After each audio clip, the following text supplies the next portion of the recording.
Hey, everybody. Welcome to the Santita Jackson Show here on AM 950 Radio, the voice of progressive Minnesota. It's a joy to be with you today. It is freezing cold in this part of the country. It is winter. There is snow on the ground. A lot of it is black ice. Peace be with all of you and safety. But out in California, our brothers and sisters are dealing with a lot of fires, and in North Carolina and Eastern Tennessee and parts of South Carolina. I mean, they're living in tents and in trailers that don't have heat. Our government has not made it right with so many of them. Let's pray for everybody, because we tend to go from one disaster to another and we get fatigued. But the people in North Carolina and Eastern Tennessee, et cetera, they're still struggling behind those storms. And now we've got these wildfire storms out in California, and it does not seem like they're abating at all. I'm Santita Jackson. It's a joy to be with you. Meet me on Blue Sky. Blue Sky, that is Santita Jackson. .bsky.social, the Santita Jackson Show YouTube channel right here. Hey, Mike, right here. Everybody like and share, thumbs up, thumbs up, thumbs up. And the Santita Jackson and Friends Facebook page. Have I forgotten anything? Oh, that's right. X at Santita J. I've got two of my favorite people here today because I said, you know what? As long as Pete Hegseth is going to be before this committee getting examined, I said, I want these guys to tell me what is going on because I just can't make heads or tails of it. I do know that we've had a lot of controversial reports, or should I say reports about Pete Hegseth that have troubled me greatly. And they trouble me on a personal level because I see someone who I think he struggles, and that's to put it very charitably. And I worry about him. And I think his mother, in her letter to him, in which she really pointed out a lot of his challenges, I think it was a cry for help.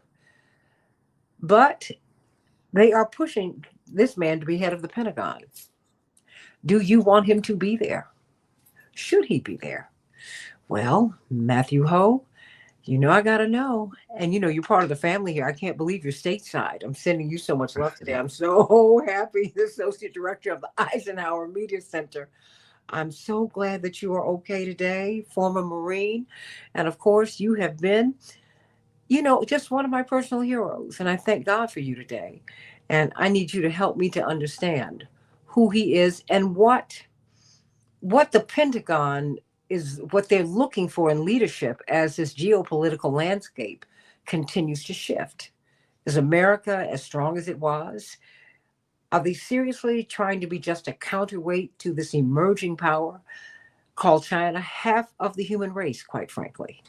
So, how is all of this supposed to work?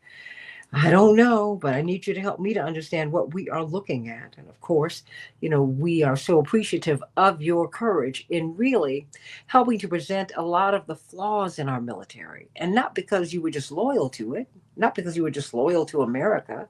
You have said, look, there's some things that we've got to correct. It's just that simple. William Hartung, I'm just from the Quincy Institute, Senior Research Fellow, brilliant political scientist. Let me start with you, Matthew. I need to understand what we have seen today because many people, I was listening to C-SPAN early this morning, and of course they have their calls from the Republican side of the dial and Democratic side, the independent side, and the Republicans most of them were 10 toes down for Pete Hegseth. You got to give him a chance. You got to give him a chance. Mm-hmm. I don't think they would do that for someone who's a Democrat or just someone else. What is going on? Who is he, as best you can surmise, as a veteran yourself? Well, thanks for having me back on, Santita. It's really nice to be here with you and with Bill. And Happy New Year to you all, everyone watching. I think there's the Hegseth that we understand as a former National Guard officer. a man who has been in a number of advocacy organizations for conservative causes, and then most prominently and most likely why he got the job, at least disallowed the proximity to Donald Trump, a Fox News host.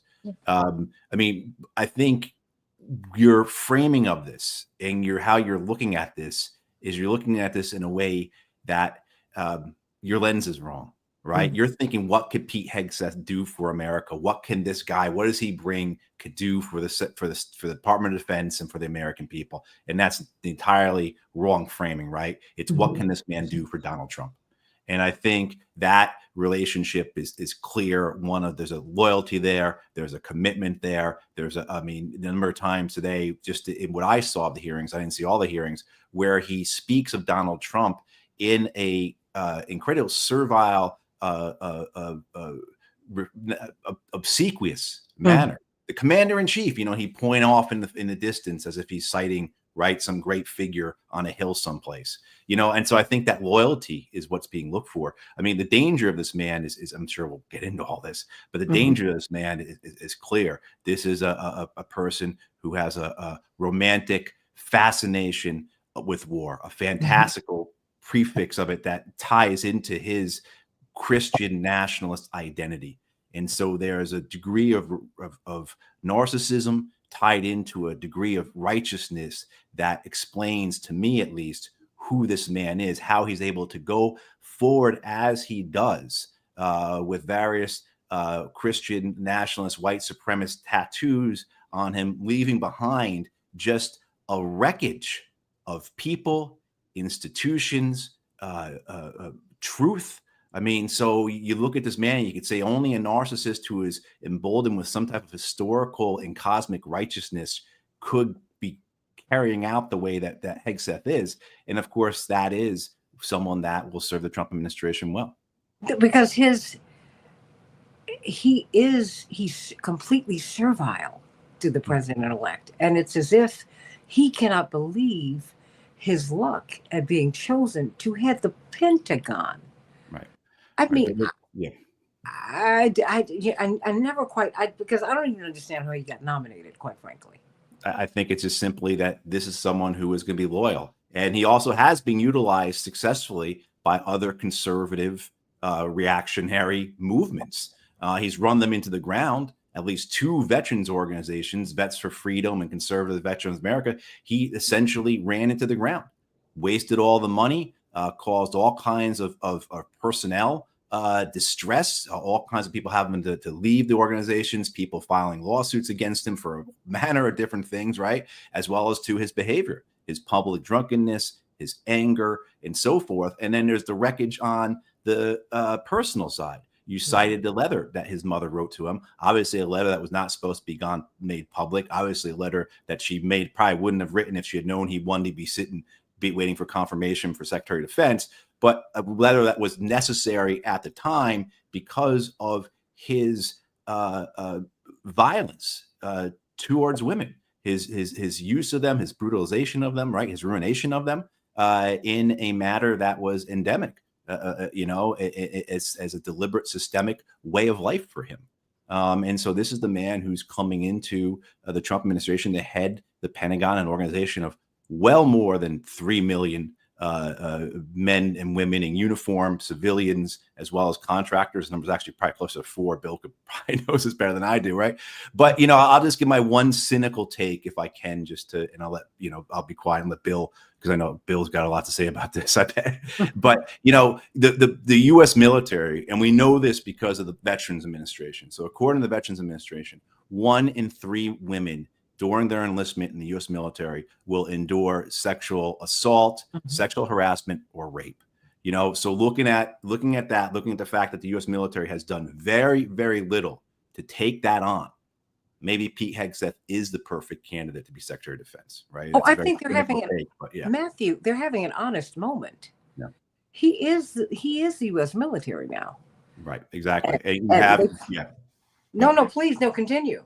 Oh, no, you see that. You see that in a number of different strains, whether it's the correct concern over extremism in the U.S. military, the fact that the accountability something he did say today, that there's no accountability for past wars, is coming present in unsettling ways, such as in men and women who are entering politics, who are coming out of these wars, not having, in my opinion, adjusted to the reality of those wars. So you can see it even through, like, say, the new senator from Montana, Mark Sheehy. I believe his first name is Mark, but Senator Sheehy, he was a former SEAL. There's others who are, throughout the Congress like this, who have that same type of righteousness. There is no accountability for the wars, and that allows their righteousness to continue to further on. And he represents exactly not just the institution, but the culture and the unaccountability of the wars that allows people to be in Congress right now, many members of Congress, and state things about how the Iraq and Afghan wars were righteous. And I keep using that word because I think that's probably the word that best underscores not just the character and temperament and visions of Hegseth, but also many of those in the Trump administration and many of those Republican senators we heard from today. Well, because we see their behavior there. I mean, they commit war crimes. Let's be honest about it. And they have no regrets. They have no regrets about going into countries, insulting people, assaulting people. And it's an awful thing. And it makes, we're having an honest moment, Matthew. As painful as, Joe Biden kept saying, this is not who we are. I'm like, oh, no, this is exactly who we are. Now, is this who we ought to be? No. Is this who we will continue to be? Yeah, if we don't change. I just have to ask William, is this responsible statecraft? What do you have to do for responsible statecraft? I'm trying to find out, what is this? Well, I had an irresponsible moment, which was, I don't know if I told you, I do stand-up comedy as a hobby.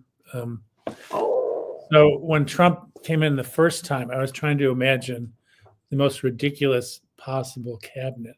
So it was all reality TV shows, and Kim Kardashian was Secretary of Defense, and he was supposed to push the button, but she was doing her nails, so humanity was saved.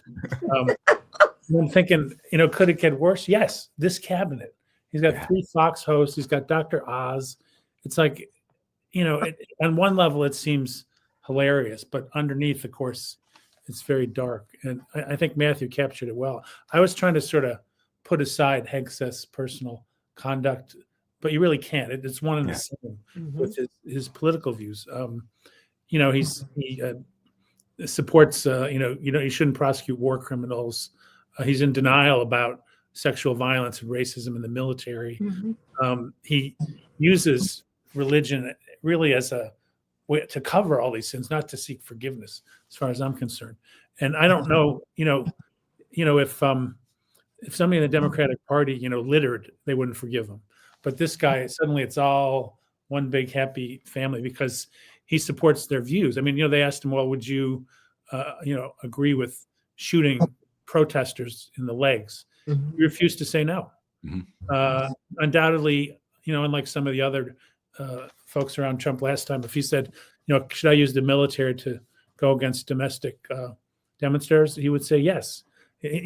As Matthew said, loyalty is almost the whole thing, and for whatever reason, I think, sometimes that the kind of hatred that comes out against women, against people of color, against trans people is rooted in a deep insecurity about one's own identity, which does not at all justify it, but I think that's part of it. And I think that's partly where he's coming from. And I think his biggest kind of passion is to root out any vestiges of justice in the military. When they say woke, well, what do they mean by woke? Do they mean fighting racism? Do they mean giving women their rights? What exactly is the problem with woke? They try to make it sound like it's an annoyance, but it's central to building a just society. Whereas his party line is, look, you just got to be able to kill people, and women are a distraction. Trans people are a distraction. It's a tough game. Of course, they're going to, do terrible things in battle. Basically, it's sort of like the military should be white. It should be his version of Christian, and it should have no compunction and no rules. I think that's really what was underlying all this, even though he tried to kind of put a slightly happier face on it. But how can you put a happy face on? I mean, how can you even interview with Tammy Duckworth, who is a double amputee, and you say that women should not serve in the field?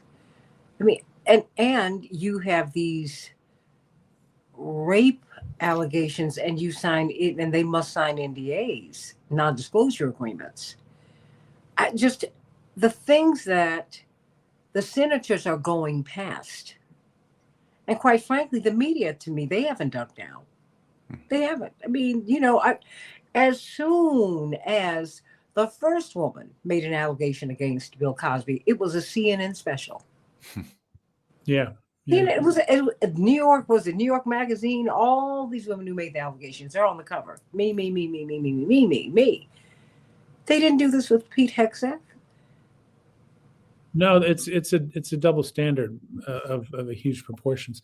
And I think, the reason he didn't do well is because his positions are completely indefensible, which is why I think he fell back on just trying to yell over the senators. That was his kind of defensive last resort, or to repeat things that weren't relevant to the question being asked.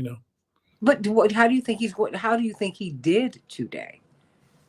Well, I think he may not care. I mean, if he's got the votes, I mean, he didn't visit the Democratic senators, so it didn't seem like he assumed he would win over any of them.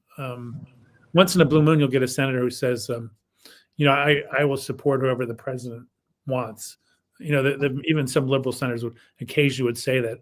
But this guy felt he had no chance at all. He had to solidify the couple of Republicans who were on the fence. And so I think probably that's all he cared about, not how he looked to them, but just was he going to get the job, which it seems like he probably will. But I mean, there's something to me, Matthew, that it just doesn't seem right. You only visit one party. You exclude essentially half the country. President-elect Trump did not get a mandate. He got a mandate in the Electoral College. The popular vote wasn't that this overwhelming victory. They both got just north of 70 million votes. It was not, I'm not going to say it was super tight, but it wasn't that they were not that far apart. And I'm just trying to figure out how it could be tolerable that he refused to sit with Democrats. How does that work? Well, it is. It's troubling, Santita. I think Bill is right. I think he felt he he has the votes. He doesn't really care. He's not changing anyone's minds. Doesn't care to change anyone's minds. The Democratic minds he doesn't care about. They are on the other side of his Manichaean worldview of good versus evil, right? Again, this righteousness, this narcissism, that explains who he is. Anyone who's not in the group, anyone who's not a friend is a foe. So I think, why would he waste his time doing that, particularly if he didn't need it? And it seems as if it seems that he may have gotten those few Republican senators, including a couple women senators like Joni Ertz, who herself had been in the U.S. military from Iowa, when he essentially flip-flopped on his position on women in combat. Whereas even a month ago, he was saying very clearly, women are too weak to do it. They're going to get guys killed. We're going to lose wars because saying it pretty much that in that way, right, to now being like, women can be in combat as long as they continue to meet the standards, which has never been a question. It's never been an issue. I was with women in combat. They performed as well or as poorly as the men did, so the danger of that, though, to this point of not even willing to go and meet with any of the Democratic senators, it foreshadows what we can expect from this Trump administration, where they will just go ahead full steam. It's us against them, and there's no reason to talk to them. Well, see, it's also concerning, Matthew and William, that there have been discussions about the deployment of our armed forces on American soil for this reason and the other, for this, that, and the other. I mean, William, first you speak to that, and then you, Matthew. I mean, because I'm like, posse comitatus. Has anyone heard of that? Maybe it's just me. I don't know. Maybe I'm digging too down in the weeds with too many syllables. Too many syllables. Okay. But I mean, this is if he's heading the Pentagon, and which me and President Trump is the head of him, what does this mean? What are they going to do?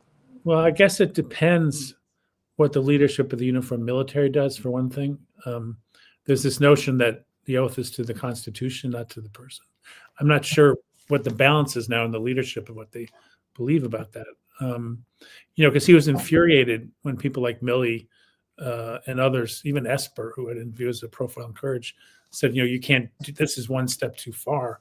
And, the whole kind of, I had the unfortunate privilege of reading the national security part of Project 2025. Mm-hmm. And it was amazing how much of it was really about getting rid of people who don't agree with Trump. Mm-hmm. It wasn't like China bad. It was really a recipe for basically creating a group of loyalists who won't question Trump about anything. And I think in that respect, maybe Pete Hegseth, it fits the bill, because if that's all your job is, it's not about running anything. It's just about running a purge, But do Americans really understand what that means, William? I don't think they're there yet. I think, some people still kind of comfort themselves by saying, oh, he says all kinds of things and he doesn't do them. But the whole point of this enterprise was to make sure they get done, that there's a systematic way to do them.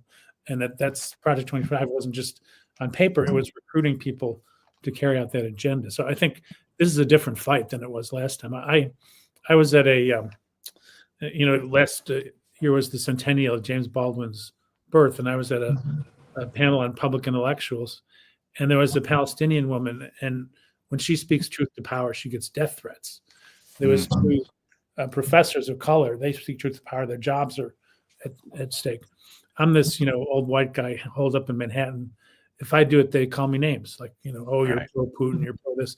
But I think it's changing now. I think it's sort of like that concept of people who maybe were not front and center in the target list. It's going to be different. I mean, the fact that he calls his opposition vermin, the fact that they want to, take away the nonprofit status of progressive groups. I think some of us who've had the luxury of, sort of speaking out without major consequences are going to find this to be a rougher ride. And the thing is, well, hey, other people dealt with it, we'll deal with whatever comes. But I think it's going to be a different world than even last time. Well, I mean, what say you, Matt? I mean, because when I think of, it's like we're sliding down this slope, and we're going deeper and deeper and deeper. And I don't know if we really understand what's going on. I mean, to deploy American troops on American soil. I was in Los Angeles in '92. And interestingly enough, I just come back from Japan. I was a background singer for Roberta Flack. And we had come in from Japan. And the question was, we were supposed to be going to Los Angeles anyway, but we saw the riots in Tokyo. So there was a lot of consternation because, the country was really beginning to kind of go up in flames. So we actually had to wait an extra day. And then the decision was made to come to Los Angeles because she was going to do the Arsenio Hall show. And he wanted to do a week of shows calling for peace. And ironically enough, my father did the show the next day. So I found out my father was going to be in LA. So, I stayed over. I don't know, maybe the little girl in me came out because I came into an America that I hadn't seen. First of all, LA was a fortress. And we had to make sure that we got in before dusk because you couldn't move around the city. You had to stay in. And to go over to Stevie Wonder's radio station, KJLH, and it's on Crenshaw Boulevard, which is a main boulevard in South Central LA, to see the tanks rolling down the street.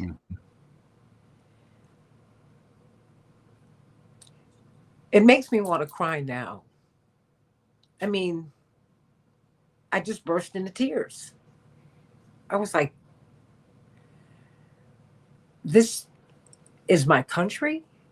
I mean, tanks. We're being escorted by the police. That had happened throughout my life, but Reverend, being Reverend, has special dispensation to get around. But they also wanted him out there to help quell some of the violence because it was awful. Yeah. And I'm wondering, are we heading in this direction? I mean, with this, because Pete Hegseth, I mean, I've heard the things that he has said about Israel that just make that he chills me.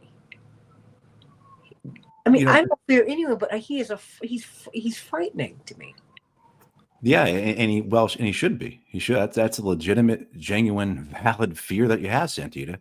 This has always been a concern. This was a concern of the founders. The Third Amendment of the Bill of Rights. You can't put troops inside people's homes, right? I mean, like, that stems from the violence of the British Army against the American colonists, right? You go up through history. I just read this quote over the weekend, so it's not that I'm that historical, but I just came across this quote from William Jennings Bryan, who was a prominent anti-imperialist as well as a populist and many other things, presidential candidate at the turn of the 20th century, or turn of the 19th century, excuse me.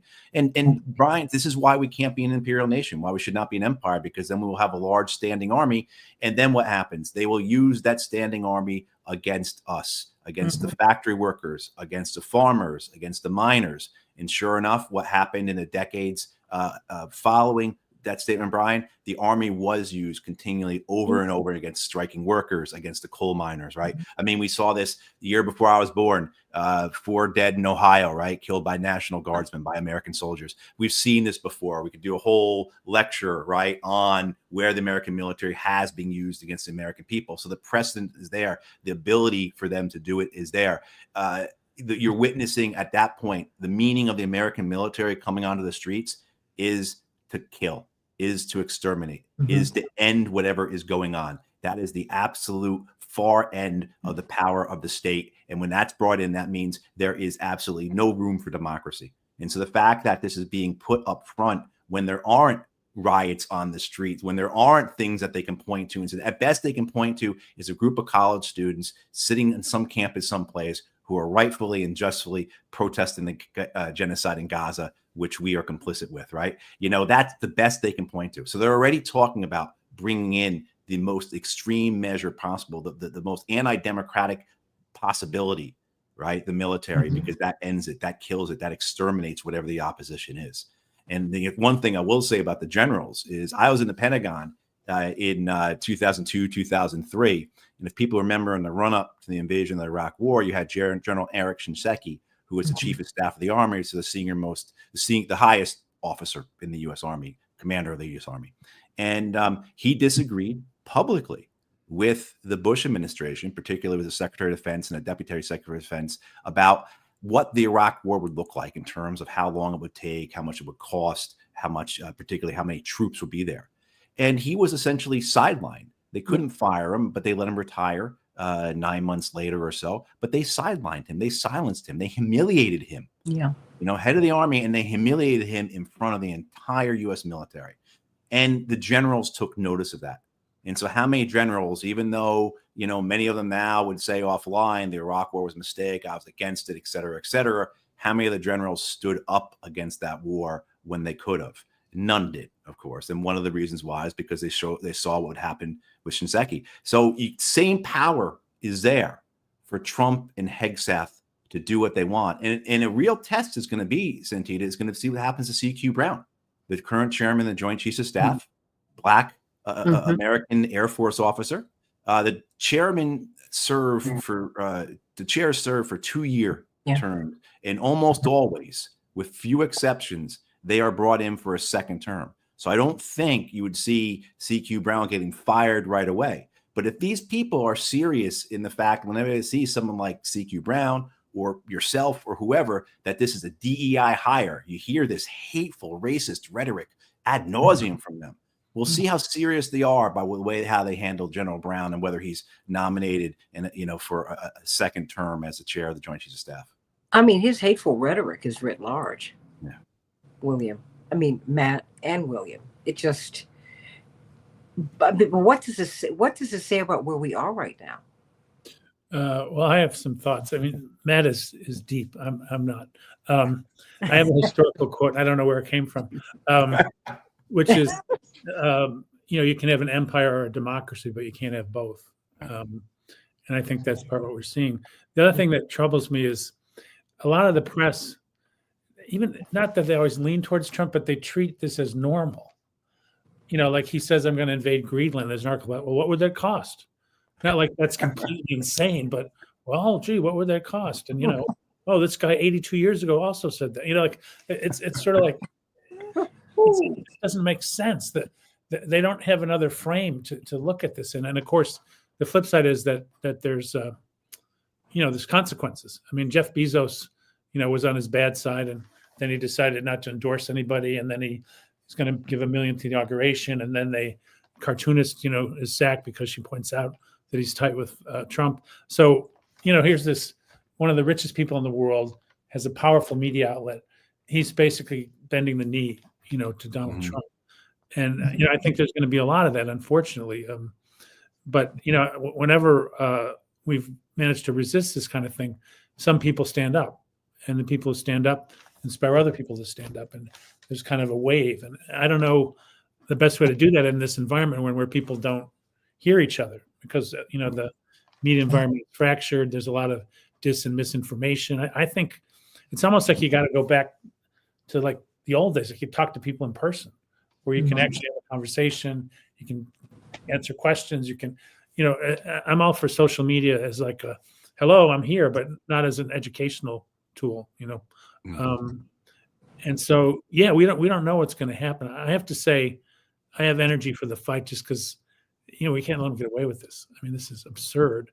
And I also feel like there's many other people who feel that way. And, in other times to do critical research about the military industrial complexes, it's kind of like the MSNBC effect. People nod their heads, agree with you, and feel like, thank God somebody else thinks like me. But that's not enough now. We have to act. And I think there are people ready to do that. And I think we'll be brought together because the repression is going to be across the board. They're not going to exclude any issue or any group of people. So the things we have to do just to defend ourselves will bring us closer together. We'll understand our issues better. We'll find a way to work together better because, I feel like in my experience as a progressive, there's nobody's keeping score. You're good, bad, you're indifferent. You're on the team. I think we have to up our game a little bit now. And be more creative, be more persistent, and I'll also let in new leadership. I think a lot of my younger colleagues, women, people of color, they have greater ambitions. They have more courage. They're smarter. They haven't been beaten down by the system. They should be rising to the top. They should be laying people like me off and putting me out to pasture. There's a whole other generation that I think can lead this fight better than some of us could. Well, I don't think you should be put out to pasture. I think that I could be like on a phone line, like answer questions. Like no. Like they used to do at the library before the internet. No, I think that Richard Branson had a great idea when he established that council called the Elders. Because you really do need. You need, if you look at the periodic chart, of elements, you need every single element. You start removing elements, the chart is incomplete, we're incomplete. Right. I think it's partly how the elements connect. Like you don't want an old guy saying, well, in my day, we did it like this, or, oh, I tried that before. It's got to be a dialogue where the elders appreciate the energy and insight of the younger folk and then may have some things to suggest, that would be helpful. And they do. Because they push. And I've had many, many young people on my show, particularly those who've been pushing on Middle East policy. And they are already down the street, Matthew and William. Oh, yeah. Well, I met Bryce Green on your show. Yes. You're talking to him now. We're friendly, yeah. Well, he wanted me to help him with his research. They had done so much more than I could dream of that I didn't have anything to add, No, but he has so much admiration for you, and you're so encouraging. They were looking for him. He's at Indiana University, PhD candidate, brilliant writer, brilliant researcher, brilliant thinker, and he's an organizer. Matthew Ho, William Hartung, you know, because you met him on the show, William. He is amazing. He is awesome. He's awesome. And they had guns trained on him from the tops of buildings at Indiana University. And he's not afraid. I mean, he's no, and he's not alone.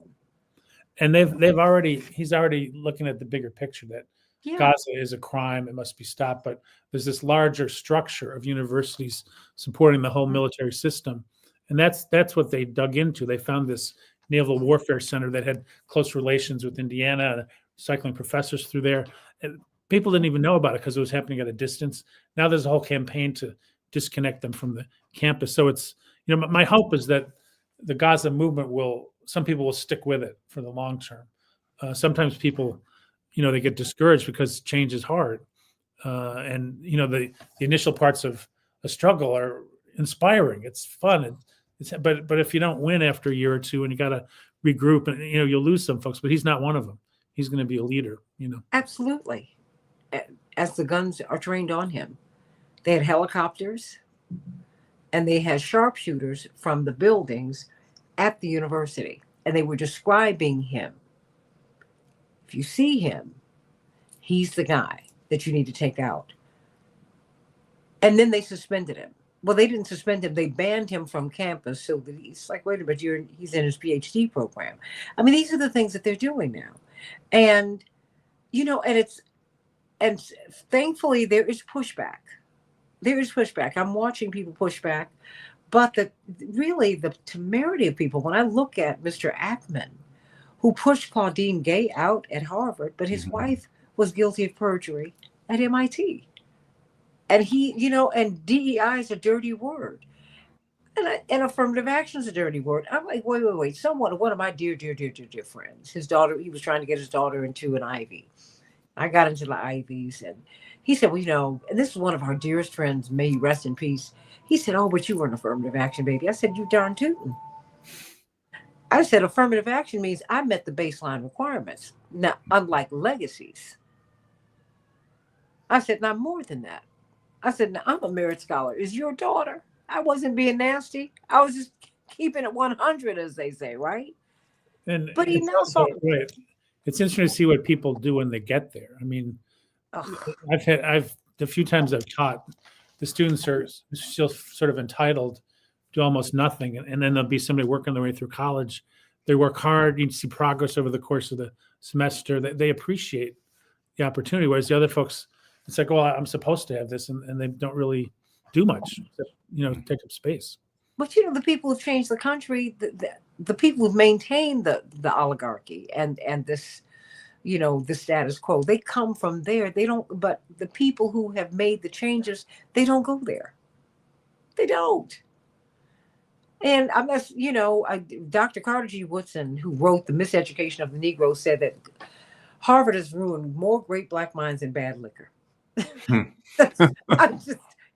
Take that. I mean, and so, I'd give that's my present to the whole country, because what we're doing now is, this is dangerous. They even had Tulsi Gabbard flip on FISA today. Yep. Yeah. And I was like, what? Right. What is going on here? I mean, what? I mean, in a minute, it's just what. Well, I think they're going to want fluoride in the water again. I mean, I don't know. I think one of the things that they're very afraid of is, men and women like Bryce Green, and you see that in something very ancillary to this, very connected to this, their desire to block TikTok. And of course, we'll see what the Supreme Court has to say about that, whether they go along with the government or put a stay on it or whatnot. But the day before President Trump comes into office, and I think a lot of people are skeptical about what will happen with it, but it's very possible that TikTok is gone. And one of the reasons why there are several reasons why they want to get rid of TikTok. One of them being that courage is contagious. And so if you're on TikTok and you see Bryce Green, you may start acting like him, right? Mm-hmm. As well as, of course, all the information that's provided. That's very clear. There's that clip of Mitt Romney and Tony Blinken having that very candid conversation at wherever it was, Aspen Security Forum or some something It like had that. to be. It had to be an Aspen in the Right. mouth. Yeah. And just they're so smug and they're so arrogant and they're so entitled. And they're just saying how, the problem is we can't control what's being said on TikTok. Essentially what they said. So that's why we got to get rid of it. And TikTok, as a larger part of independent media, explains why the American public, by and large, is against the genocide in Gaza.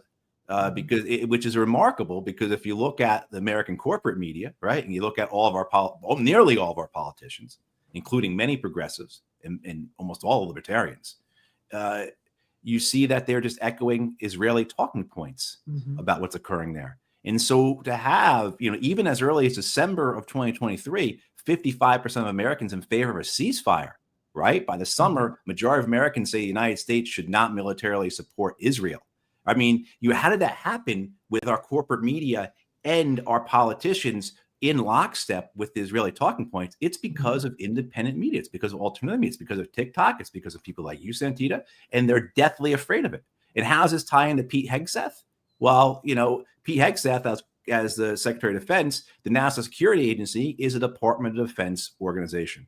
So the NSA, which does, along with the CIA, does most of the spying and the surveillance, including on the American people. Hegseth will have a role in that as the head of DOD. Yeah, one thing that troubles me is even people who aren't all in behind what Israel's doing, they give too much credence. Like the administration said, well, we're going to investigate whether any U.S. weapons were used to kill. So they killed 40,000 people. Their entire Air Force is U.S. planes. We've been giving them billions and billions and billions of dollars in bombs and missiles. And to investigate what? I mean, why is that even taken seriously in the press? Well, we're waiting for the results of the investigation. Well, the investigation doesn't need to happen. It's right in front of your eyes, which is the TikTok point. You can see it happening, And then Hillary Clinton says, well, these kids don't really know the history of the Middle East. Well, A, their history is better than her history. B, a lot of them are from the region. Not only do they know about it, they're feeling the pain of seeing their families and friends slaughtered because of the policy of this government. And she turns around and says, well, they just don't, they're just these kids. Well, the kids are on the right side of history. She's the one who supported the Iraq and Libya wars. She should not be elevated, but that's what happens. I mean, look at John Bolton. Suddenly he's like Mr. Democracy. Well, now he strikes fear in my heart, and I am a Christian. I fear no one but God. And this guy, when I look at him, I don't fear him. Well, Matt and I used to work with this wonderful guy, Bill Goodfellow, and when he trimmed his mustache a certain way, he looked sort of like Bolton. That's scary. Which he acknowledged himself. I'm not throwing him under the bus. Except he couldn't have anyone more on the opposite side of John Bolton. He was like Bill is wonderful. Yeah, he was like he could make you happy on the saddest of days. He was just an amazing guy.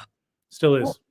Well, John Bolton is a frightening character. But all these people are being resurrected, and I don't quite know what to do with all of this. I do believe that people are organizing.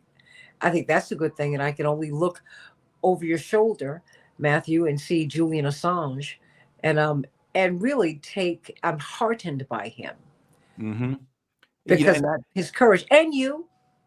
And that's the reason why I keep the poster up, Santita. He's free. He's with his family. There's still issues and other things, and certainly what he went through, tortured the way he was deliberately by the British government. There's still a lot there, but I keep the poster up for three reasons. One is because this was a successful effort, and we need to be reminded of it. We need to be reminded that we can do things, even against the governments of Britain, Sweden, the United States, etc. We can get Julian Assange free. Other aspects of this are that it's not over for Julian Assange. He still needs a pardon, right? I mean, and so as well as too, is that the third aspect, and this one is pessimistic though, is that the issues that Assange was prosecuted and persecuted for more than a decade are still with us. There is no resolution of it. The United States government can still target journalists, and journalists and media organizations understand that. Assange, essentially, they put Assange's head on a pike for the last decade to try and scare journalists and media organizations into being complicit. And I think that gets to some of what Bill's saying. Absolutely. All you have to do is look at the planes on the Israeli runways. They're all American planes. Anyone can tell you that. same thing too, as well as where do the bombs come from? The Israelis themselves say we get all our bombs from the Americans. So what kind of investigation you have to do it? In 60 Minutes, to its credit, did this past week run a very good piece on these issues with two American officials who left the State Department, Hala Arit and Josh Paul, really good Americans, the best, right? And you say, why did they have to do this why did they do this only a week before the Biden administration is ending? At one point in their piece, they say this filmed back in May. So you had this footage back in May and you waited until January to air it. It just so happens the last weekend that the Biden administration is fully in office. So even when they are doing their job, it's still done in a way to manage their relationships, right, with those in power. Because not only, we're all very well familiar with the revolving door between the Pentagon and the government. Bill's probably the biggest expert we have in the country on this. But there's also, it exists with Wall Street, as people know. It exists with big tech, but it also exists with the media, right? So these are the people who are in cocktail parties together. They're all on each other's Christmas card list, right? And as the great George Carlin, who I wish the guy was still with us, had said, right? It's a big club and you ain't in it. You ain't in it. That's what it comes to. That's, you whittle it down, and unfortunately it can be that simple. Oh yeah. Because these, words cost money. If you're in one of those positions and you say the wrong thing, your whole glide path to the future is messed up, Right. Well, but so what do we say? Hey, I have been at Fox. How do you go from being a Fox host? I realize he's servile and he's loyal to Trump and all of that, but how do these senators take him seriously? How do you go from that? I don't care if you have an Ivy League education. He is the embodiment of the Peter Principle. He has failed his way up. And then you want to talk to me about DEI? Are you serious? The dirty little secret about affirmative action and DEI is that you must be qualified to be there first. Yes. Then we look for people who are Black, brown, Asian, LGBTQ+, all of that. You meet baseline requirements. I don't hear him talking about that with people who are legacies. Please, I remember when George W. Bush spoke at Yale, he giggled to himself and said, because, he's a funny guy. He said, I don't even know how I got in here. I'm like, I don't either. Don't you remember when he stood there? He was like, I don't know, I got in here, but okay, I'll go with it. I got a special, I got a special scholarship to Columbia, and they thought I was exotic because I was from Buffalo. You were. It's like I played the Buffalo card. They gave me a scholarship. I had a friend who transferred after his first year of college to Harvard, and about a month afterwards, I said, "How's it going, Michael?" And he said, I kept saying to myself, how am I here? What am I doing here? And now I've been here a month, I keep saying, what are these people doing here? And that's what it is. Look, I went to Howard, not Harvard, and people thought I was crazy, or that my parents were crazy, not only for allowing it, but for encouraging it. But, I said this many times, my interview with Harvard was awful after they found out who my father was. The pre-interview went, this man could not make sense of my life. He couldn't make sense of the neighborhood that I worked, where I lived. When he found out my brother was at St. Albans, he really looked at me crazy, and he had seen that I'd traveled a great deal out of the country. And you read Time and Newsweek and The Economist, and I've spent a lot of time out of the country. Yeah, and my parents read it. So what? And he didn't even realize how racist he was being. All the presumptions he made. Finally, he asked me who my father was. I told him, and he said, "Oh my God, I'm honored to meet you." His eyes got as big as saucers. He said, I'm going to tell Mr. Cohen, I know he wants to see you. I said, oh boy, because my parents had taken this stance on the Palestinians in 1979, and we paid for that. Dead animals on our offices, smeared with blood. death threats, death threats, death threats, death threats, death threats. Just and my mother did not want me to go to the interview by myself. I got into Yale, no problem. I ended up getting into Harvard, but I had to be re-interviewed because the interview itself was hostile. He didn't stand when I walked in the room. He looked at me and he said, as I walked in, "I don't like your father and his politics. Let's see about you." Mm-hmm. And I'm 16, 17. I can't say anything to him because even though he was absolutely wrong and he got more hostile as I sat there, because I could not defend myself because my parents would have been angry with me for disrespecting an adult, because they would have said this was our fight, which is what they did when I got home. And they did fight. But the second interview, the question was, are you going to be independent of your father and his politics? Mm-hmm. Bottom line, are you going to throw him under the bus? Which is not a question they should be asking. No, well, I said, did you do this? I said, the best I could muster was, I know that Caroline Kennedy came out of Radcliffe a few years ago, several years ago, actually, at that time. I said, was she asked these kinds of questions? Well, your father's new president. I said, yeah, my father's not a killer. He's a freedom fighter. Presidents kill people. Now, that's what I did say. I said, so you're right. Yeah. Yeah. I said, my father gets killed by government. He doesn't do that. He said, for the first time, the man was speechless. I only say all that to say, I'm clear on the game, right? And I just think time's up on this. When I see someone like Pete Hegseth, and I saw the run up to him today, I said, I just think my cousin said, this America's having an honest moment. Mm-hmm. And this is who we are. It's just very disturbing. Yeah, I think the problem is we got to go for the underlying structure of what's making this happen. And sometimes the Trump thing's a little distracting because he's such a buffoon, but he's a buffoon who knows how to divide people. He uses his narcissism to ill effect. But if we only defend against Trump, we'll be back where we are now. We need to go beyond, and that's the challenging thing, because people have to have hope, and they have to understand it's going to be, the struggle is going to go on a while. Well, and he's a symptom. He's a symptom of a deeper issue. Because look, Biden's no picnic. We got a genocide with him. Yeah. I'm sorry. He was anti-busing. Didn't want his kids to go to desegregated schools because he called them racial jungles. I mean, come on. He's that guy. Bless his heart. He did some good things as president. I appreciate that. But he also gave us genocide and was unapologetic about it. And I'm sorry, the Lancet study said that at least 200,000 people have been killed. That was months ago. That's never going to be right. You're not going to justify that, Matthew. Talk about moral injury. Are you serious? Yeah, I think the point, this idea of an American public that allows it, because it's our side, and the ability to divide the American people, we're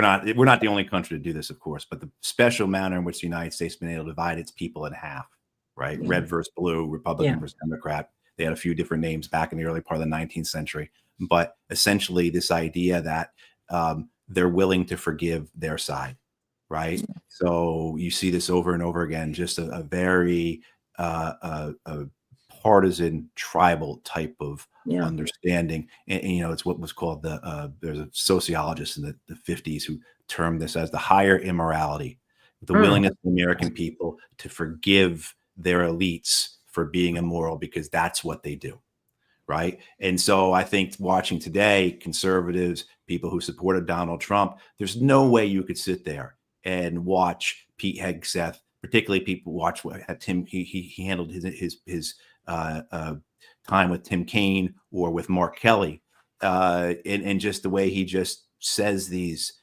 completely farcical replies. And so there's no one watching that who can take him seriously, who believes this is an honest person, but they excuse it. right? Because they excuse it either because he's our guy, or the other side's just out to get him, or the other side's just as bad. And the same thing as you were saying, the number of people who still recognizing that a genocide was occurring. 90% of Democrats wanted a ceasefire. A majority, over 70%, wanted an arms embargo on. But they were willing to forgive and say, you know what, the other side is worse, a lesser evilism type of thing. But certainly you have that higher morality. I think it's gotten sort of more brutal. There was a time when people, they needed this notion that they lived in this wonderful country that was saving the world as part of their identity. And now I think people, they understand it's brutal, it's happening. They're like, so what? If we don't do it, somebody else will, or all kinds of rationales. But then I think there's also people who do care, and they feel like, well, what am I going to do about it? How am I going to change it? Systems rigged. They're more powerful than me. And unless, we build movements to the point where people see that there's other people to work with, then we're up against it. Right. But I think even though I don't want anyone to feel that any of us are without hope here, I think this is when you fight, and I think this is a good thing, because we are having an honest moment, and every action merits an equal and opposite reaction. And I think that the more they press down, the more people are going to rise up, because you do have the bright screens. I do still have you, Matthew Ho, and you haven't given up, William Hartung. And so that, to me, is a great thing. I see Julian Assange is still here. He held on, and he held on for a reason. And I feel good about that. Even in this moment, because it was in this moment that someone rose up and said, somebody's got to stand up to Reagan. So, okay, I'll do it. Somebody decided to stand up to Jim Crow. Okay, I'll do it. I may be backwards because I'm from Buffalo, but I actually find joy in the struggle, in the resistance. Right. And if I were not to do that, I think I would be a less happy human being, to just give into it when I know it's wrong. And I don't know. I mean, it's just the way it is. I think other folks have to understand too that fighting the power isn't all grim. That the solidarity can be enlivening, and the connections you make can be more meaningful than just sort of the day-to-day, talking about the weather in the elevator or whatever. But I think that's partly, my experience on the left is there's people that embrace it in that way. Mm-hmm. There's people who are more like E, or like, oh yeah, and that does not encourage people to want to work with you. I think it's sort of like you need both. You need the kind of the urge to act, and you need to do it in a way that's other people want to join you, and they don't feel like, oh God, I don't want to go through what that guy went through. Right.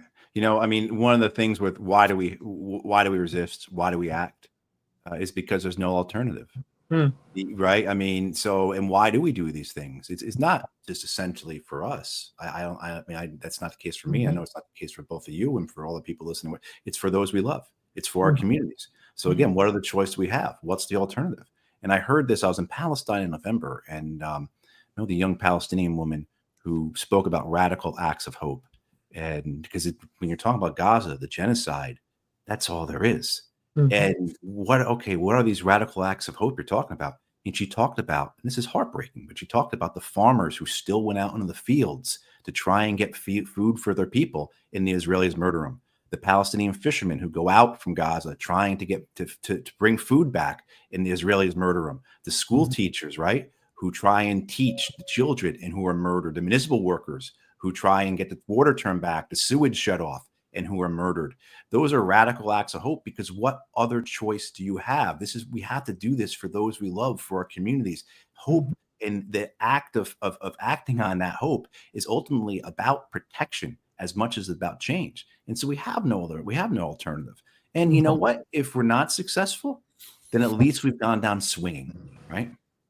But history shows us that we will be successful, that we will win, because Andrew Young put it this way: God has already won. Now, he said, when he meets his maker, he said, I just want God to say, you were on my side. Well done, son. Yeah, I think the hard thing for some folks to adjust to is it's not a straight line. We win, we go back, we win. Right. And it may not happen. Like one of the reasons I work with a lot of young people is because I'm pushing 70, and just in case we're not finished, there's people that carry on. You need to do. We're gonna put you in a club in New York. That's what we're. Oh, you know, I'm going to do a 1-person show at this New York festival in the spring. Well, no, please, seriously, look, Matt. You can be my date. I'll be yours. Absolutely. Let's come Absolutely. on. I'm very serious. Now, It's not like fully inspirational. It's kind of like I'm the Rodney Dangerfield of foreign policy.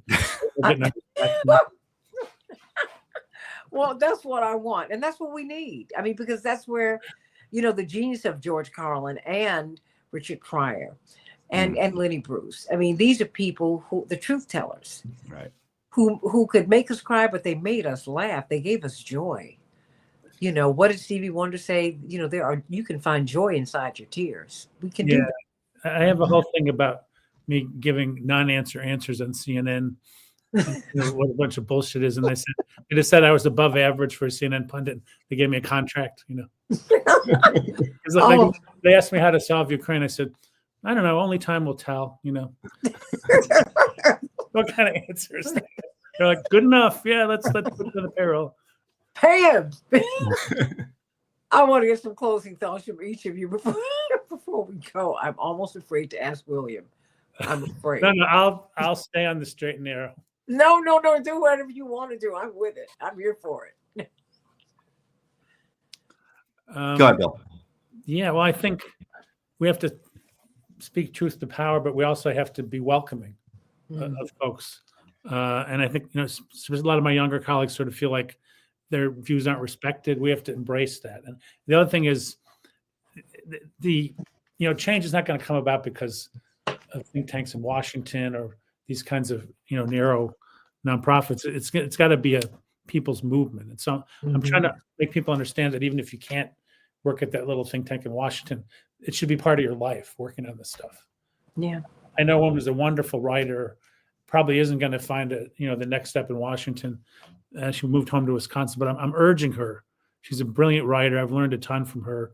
She's got a global vision to, keep doing it. And I think that's the other thing we have to encourage each other. I find many people like, well, nobody else at your age is talking to me. Like they're sending them emails to do X, but they're not really aging as human beings, But that requires a certain amount of respect and maybe some security that they're not going to take your job. I figure if they get a good job, they can hire me. So we're going to be there with you in the spring. I can't wait. Matthew, close us out. Yeah, I think we have to take confidence and inspiration in the fact that truth is what scares them. Information is what scares them. Facts are what scare them, and to speak to that. And we have to find ways to communicate. Again, you're going to have Elon Musk, you're going to have Jeff Bezos and Mark Zuckerberg. Bill laid them out before. And just earlier today, I saw a note that they are going to be up on the platform with the cabinet officers at the inauguration next Monday, right? So that one level of these social media information gatekeepers there. And so we have to understand what we're up against and, what we're going to be faced with, because they're so scared of the truth. They're so scared of any kind of transparency because they know that's a real threat to them. And so we have to take confidence and inspiration in that. Yeah. And if you go to the heart of the matter, people get it. If you take it on their terms and you debate this little thing, that little thing, it doesn't go through. But it's so refreshing when somebody just points to what's really happening. It cuts through a lot of nonsense. And I think it's, people are more likely to act on it. Right. Well, you know what? I tell you, you've given me so much joy today and pleasure, and I've gotten some giggles in. And I thank you for helping me to frame this properly, because I give people a lot of credit. Nah. And but I know this is a period in which we have to be vigilant. And we have to fight. My father always says that, if you don't fight, you won't win. But if you do fight, you just might. And, as they say, Alua continua, the struggle continues. But the other part of that is victory is certain if the struggle continues. We're winning every day. Dr. King didn't lose. He's more relevant today than he was April 4th, 1968, 6 p.m. You can just keep on going. You can't kill an idea. And this genie's out the bottle. And I'm going to keep hope alive. Oh, did I say that? And, Yeah. I find also that the younger folk, they want to know this history. They do. It resonates with them. They do. I mean, I've seen them wheel my father out in his wheelchair at these protests last spring. And to see young people just run to him was, well, he's still fighting, even though he can't walk anymore. He just continues. Well, I mean, look, he's had a heck of a life. Don't feel sad for him. He keeps on pushing and literally kicking his foot in the wheelchair. You got to push faster, even though he is still a football player. That's like, I can't push you. I need to be able to do it. But if he's going to push, guess what? The rest of us can push. Matthew, if you can push with all that you decided to go up against, I can push. William Hartung, if you can keep the fight in you, guess what? I'm going to do it. And I want you to do it too, everybody. Keep on fighting. Keep on fighting. Guess what? I tell you, Joe Biden has almost a week. He has like 5 days left. There's money that he could release. There are pardons that he could grant. There are things he could still do before he leaves. What do you want him to do? We're going to talk about that in the next hour of the Santita Jackson Show. But I just got the rush of my life. I had two of my favorite guys with me today. Ooh, and I got a date for the spring, girl. Well, Absolutely. also, That's right. We're going to come and see you. We did not know you were a backup singer for Roberta Flack. No, I had no idea. Oh, I'm look, thinking you should have been up front. I You hear should when be I up sang front. the national anthem. Look me up at the Clinton inauguration. That is a difficult song, the national anthem. Hey, you know what? I was trained for it because I sang at Ron Brown's state funeral. He heard me there, and then so he asked me to sing the national anthem. I was very honored. Wow. And then please. Then when Jesse Norman gave me my props at the end, I was like, "This is it." She said, "Oh my God, I was so pleased. I was so proud."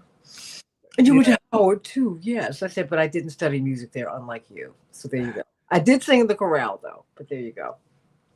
And the other part of my life, that's what I do. That is very excellent. Send me your addresses. I'll send you the album I did with Orrin Hatch. Don't get sick, but it was good. All right, definitely. Yeah, send me the address. Yeah. Text me. I'll send it to you. I will. Yeah, that's great.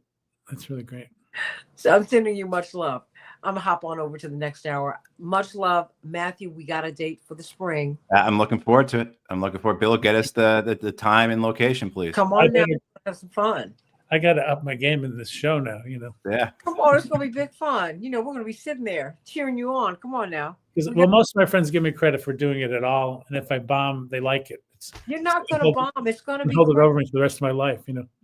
It's going to be great. Trust me. You've been doing it, Bill, I've known you've been a stand-up comic for at least 10 years, and it was a secret at some. So I don't know how long you've been doing it for, but you've been doing it for. If you were bad, you still wouldn't be doing it. I know you're good. I know people who've heard you. They say that guy's really funny.